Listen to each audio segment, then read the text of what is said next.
7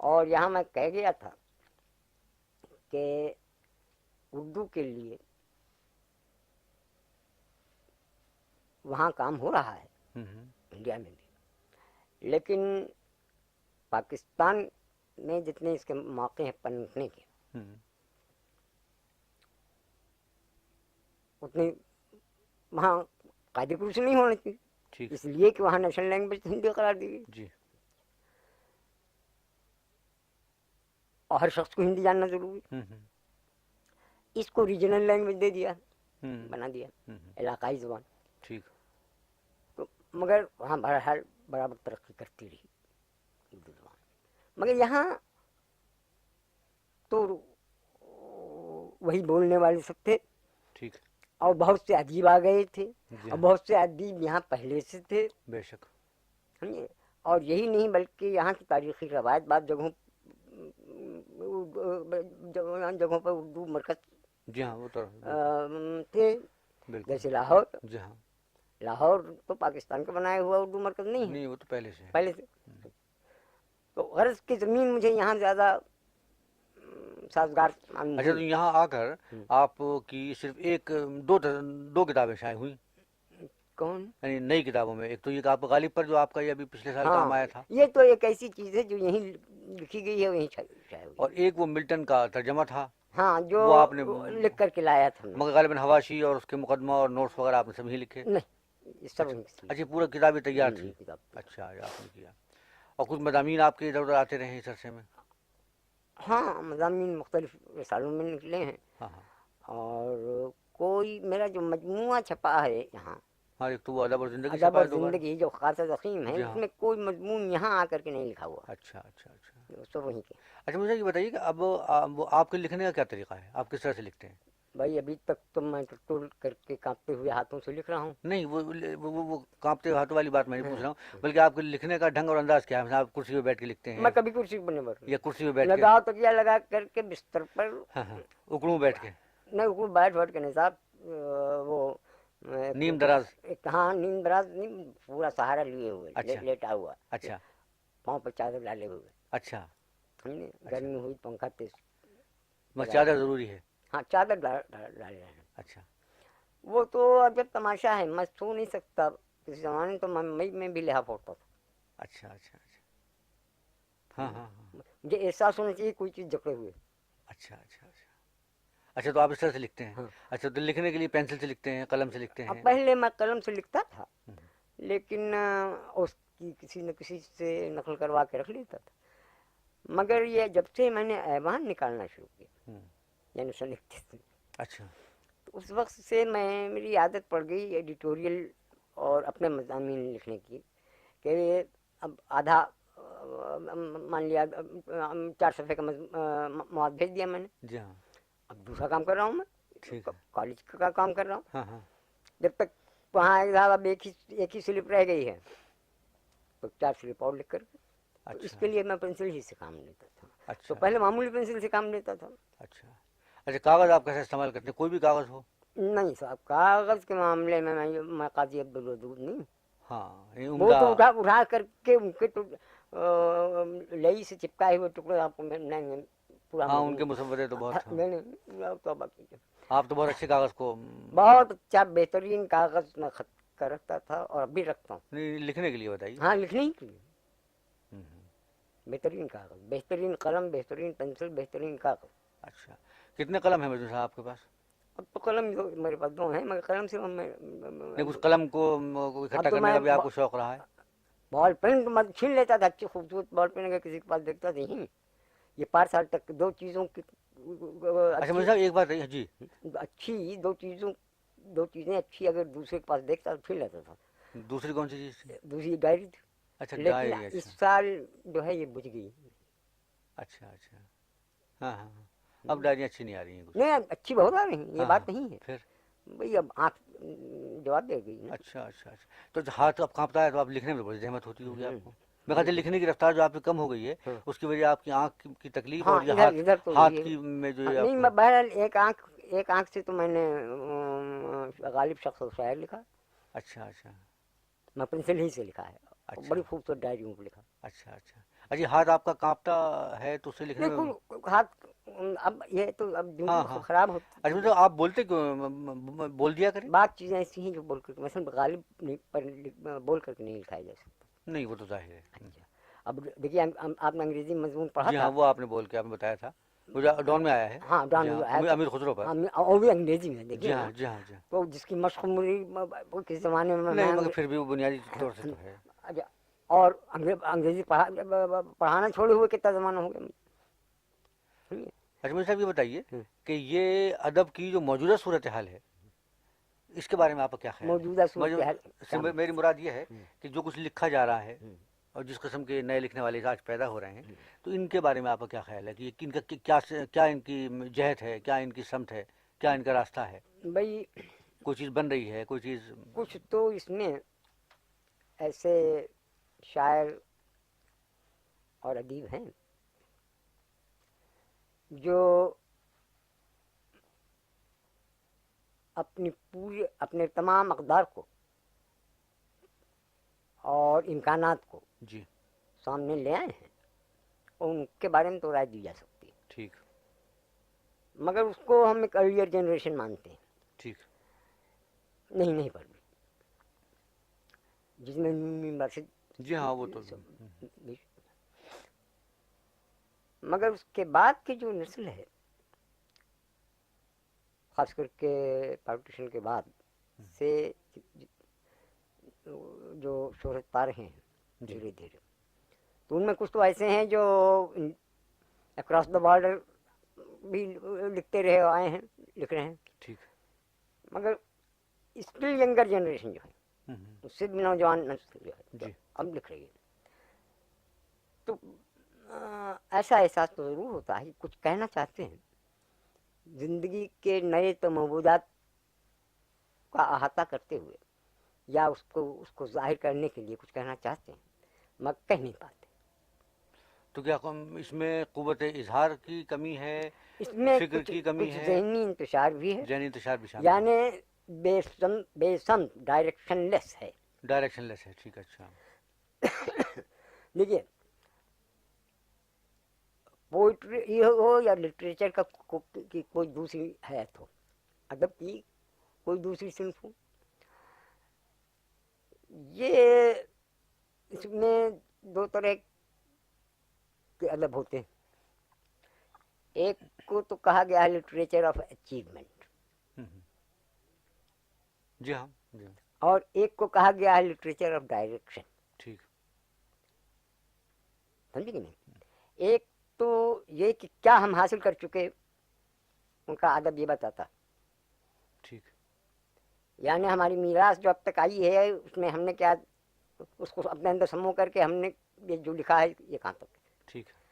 اور ایک لکھنے والوں کی تعداد ایسی ہے کہ جو کچھ نہ کچھ ڈائریکشن رکھتے ہیں.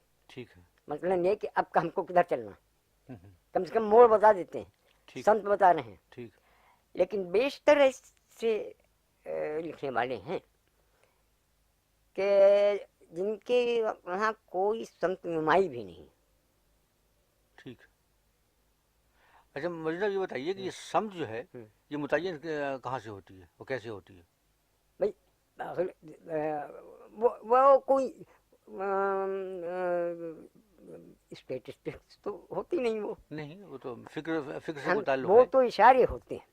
جی نہیں، مطلب یہ ہے کہ ہمارا جو مطلب جو لکھا جا رہا ہے اس میں دو چیزیں ہیں. ایک تو فکر کا بحران بھی موجود ہے، اور فکر کے بحران کے ساتھ ساتھ اظہار کا بحران بھی موجود ہے. اس کا سبب یہی ہے، میں نے تو یہی یہ جو کہا آپ ڈائریکشن لیس فرما رہے تھے، تو اس کے ڈائریکشن لیس دونوں میں ہونے ہے. کی وجہ یہ ہے کہ فکر کی خود ابھی کوئی ڈائریکشن پیدا نہیں ہو سکی. نہیں پیدا ہوئی. تو دیکھیے میں نے اسٹائل ایک بہت مشہور کتاب ہے والٹر ریلے کی. والٹر. جی ہاں. میرے پاس ہے وہ کتاب، شاید پڑھی ہو. اس پر میں نے ایک جگہ فارم سے وہ بحث کرنے لگا، اسٹائل اینڈ فارم. تو میں نے کہا کہ لٹریچر اس کو کہتے ہیں یا آرٹ اس کو کہتے ہیں جس میں کنٹینٹ خود اپنے لیے اپنے دباؤ سے، امپیکٹ سے اپنی حیات اظہار مقرر کر دیتا. وہی اصل انٹیگرل وہی چیز ہوتی ہے بے شک. تو وہ یہ ڈس انٹیگریشن ہم کو ذہنی اور اسلوبی یہ تو لازمی ہے. یہ ہم آج کل پا رہے ہیں، اور اس کو یہ لازمی چیز ہے، اس لیے کہ دور انتشار ہے. جی ہاں، تو اس میں سے سب نکلے گی. ہم سمجھے، سب لیکن نکلے گی. میرا کہنا، میں نے کئی مرتبہ یہاں کی تقریروں میں کہا ہے کہ صاحب مان لیا ہماری زندگی میں انتشار ہے، ہمارے افکار میں انتشار ہے، ہوں. لیکن اظہار میں نہیں انتشار ہونا چاہیے. ہاں، وہ تو نئی نسل کے اظہار میں بھی انتشار ہے. ورنہ انتشار کا بھی اظہار نہیں ہوا. ویسٹ لینڈ میں انتشار کا اظہار، ہاں، مگر اظہار کا انتشار نہیں ہے.